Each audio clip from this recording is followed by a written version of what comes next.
scene setter. To watch Joel Embiid play basketball is to understand that he is a special physical specimen, bred with the rarest of rare qualities.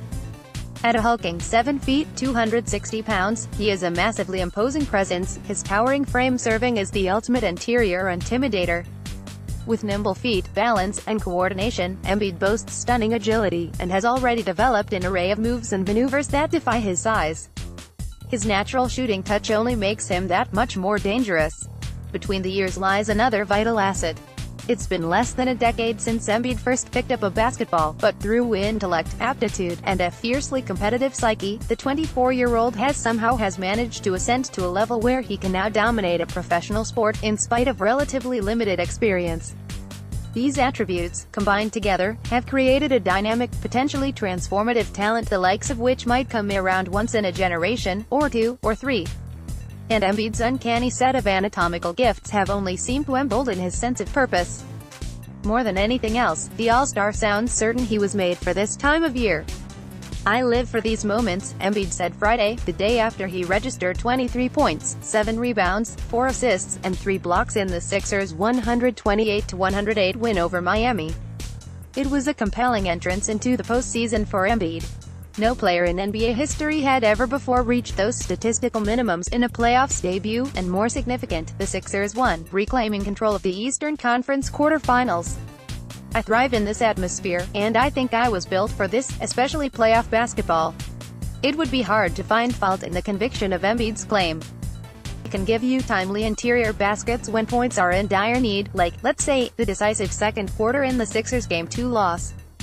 He's a roadblock for rim drivers, a factor only reinforced by the following statistical nugget that emerged from Game 3. The Heat scored just 6 points in the paint in the 30 minutes Embiid was on the court.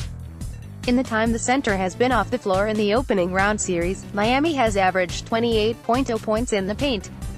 Still, there's more ways Embiid's presence causes positive ripple effects. He's demonstrated an elite knack for quarterbacking the Sixers on the offensive end, his sharp passing touch critical to picking apart defensive rotations. In the playoffs, when every point helps, he commands fouls, 15 in Thursday's win alone, the source of coveted extra scoring opportunities. And not only is Embiid able to draw fouls at floor spots uncommon for most 5 men, as a 77.5% career free throw shooter, he makes teams pay for sending him to the line. On top of all that, the argument could be made that Embiid's greatest weapon of all is his mind. He talks big, and walks bigger. Embiid knows how much of a difference he can make, and embraces it. In South Philadelphia, he acts as the maestro, conducting a chorus of 20,000 strong. On the road, he's the ultimate heel, a role reversal he actually thinks works to his advantage. Take, for instance, Game 3. Back in action for the first time in 3 weeks, Embiid opened the night by missing his first 5 shots. He needed some time and touches to get into a rhythm. With under 2 minutes to go in the first half, Embiid then sunk a top-of-the-arc pick-and-population three-pointer to tie the score at 61. Moments later, he delivered a layup that would have been a highlight on just about any occasion, regardless of whether Thursday was his first game since March 28, when he sustained a concussion and right orbital bone fracture against the New York Knicks. To be able to do this within your first half of action after not having played in 3 weeks really is something. That got me going, and I started feeling it back. Those types of things are ways for me to get back and start playing better, because I actually think I play better on the road because I love the atmosphere. I just love looking around the arena, seeing people booing, people going against us. That just takes my game to another level. While it might look routine for Embiid, putting up large numbers on the heels of an extensive layoff is no easy task.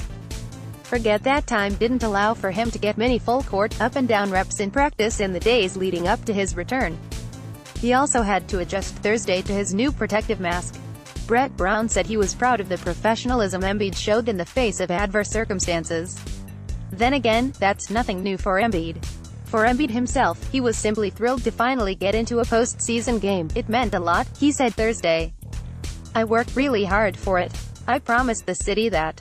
I made it happen, and I was sad that I couldn't play that first game at home, because we have a special connection. I'm glad I came back and we got a win." The first Embiid was part of in what he hopes will be a deep run in the playoffs. "I don't have a lot of years of that, and I think this year is really special, and we have a chance," Embiid said Friday. Considering that this is only my second year, or my first year, kind of, actually being out here and actually being able to go every day, I love it. I live for these moments. Passionate words from a big man built to win. Opponent outlook, physicality, and the Sixers' ability, or inability, to effectively manage it, has by and large been the determining factor in their Eastern Conference quarterfinal series against the Miami Heat. Game 1, the Sixers, behind an explosive second half, were able to impose their will the most, and won. Game 2, Miami played the game on its own terms, and the Sixers lost. Game 3, it was a toss-up for the most part, the Sixers and Heat both equally scrappy through 3 quarters, before the Sixers clamped down on defense in the fourth, and pulled away. Heading into Saturday's Game 4, Brett Brown is in no way tempering his emphasis on the physicality factor. If anything, he sounded like he's doubling down on it. "We know what Game 4 is going to look like physically," Brown said Friday. "There is a physical style of play that this game will be played with and refed by. On the Heat side of things, Miami will aim to avoid dropping a pair of precious games on its own turf. This is a very good opponent, a worthy opponent we are playing against," said Eric Spoelstra, who praised the Sixers for stepping up their defense. "I thought our guys competed. Both teams played at a very high intensity and physicality level. Once you get to that level, things have to be done with focus and a sense of purpose." Probably for the most part, the Sixers were more consistent in that regard on both ends of the court. Follow along, video, NBA on TNT, TNT Overtime app, NBC Sports Philadelphia, NBC Sports app audio, 97.5 FM The Fanatic, Sixers Radio Network.